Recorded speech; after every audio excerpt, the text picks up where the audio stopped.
이번 N번방 사건에 연루된 피해자 가운데는 특히 10대 청소년들이 많습니다. 한편으론 놀랍고 또 한편으론 너무나 걱정스러운 일인데 특히 형사 미성년자로서 범죄를 저지른 이른바 촉법소년 처벌 문제가 또 큰 논란입니다. 오늘은 이 촉법소년 문제를 따져보도록 하겠습니다. 자, 강동훈 기자. 예. 이번 사건에 연루된 10대 피의자는 얼마나 됩니까? 이번 N번방 사건 등으로 이 검거된 10대 청소년들은요, 총 221명이 검거됐습니다. 자, 이들 중에 10대 65명이었습니다. 이 가운데 만 10세에서 14세, 그러니까 형사 미성년자를 뜻하는 촉법소년도 적지 않다는 거죠? 그렇습니다. 자, 엄중하게 처벌해달라는 국민청원까지 올라와 있다고는 합니다만 법적으로는 처벌이 어려운 거죠? 그렇다고 봐야 됩니다. 이 법적으로는요, 이 촉법 소년이 이 10세에서 14세 사이의 형사 미성년자를 이야기하는데요.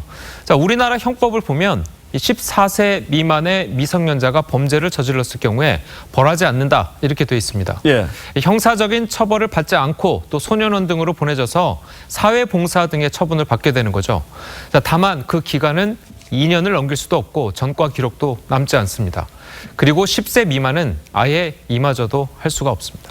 예, 법의 취지는 물론 이해합니다만 예. 이런 경우에 어리다고 처벌을 하지 않는 것이 맞는 것인가 하는 의구심도 분명히 있긴 합니다. 예, 그렇습니다. 이 법으로 규정한 이 촉법 소년이라는 것이 이 처벌보다는 교화나 교정에 목적을 둔 것이어서요.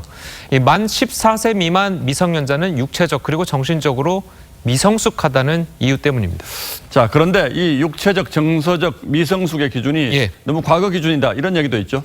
그래서 이 촉법소년의 나이를 좀 낮춰야 되는 것 아니냐, 이런 의견들도 좀 나옵니다. 이 교육부는요, 지난달에 촉법소년의 연령 상한선을 만 14세에서 만 13세로 낮추는 법 개정을 추진하겠다고 밝혔고, 예.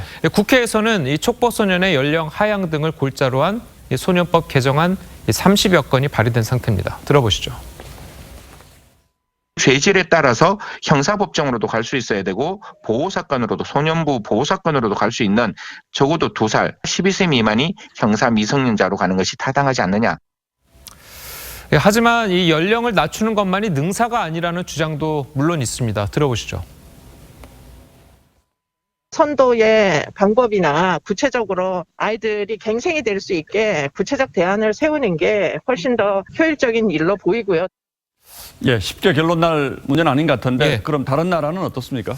예, 보시는 것처럼 이 독일과 일본은요, 우리나라와 같은 만 14세를 기준으로 하고 있고, 예. 프랑스는 만 13세 미만, 그리고 영국과 호주는 만 10세 미만으로 이 기준을 두고 있습니다.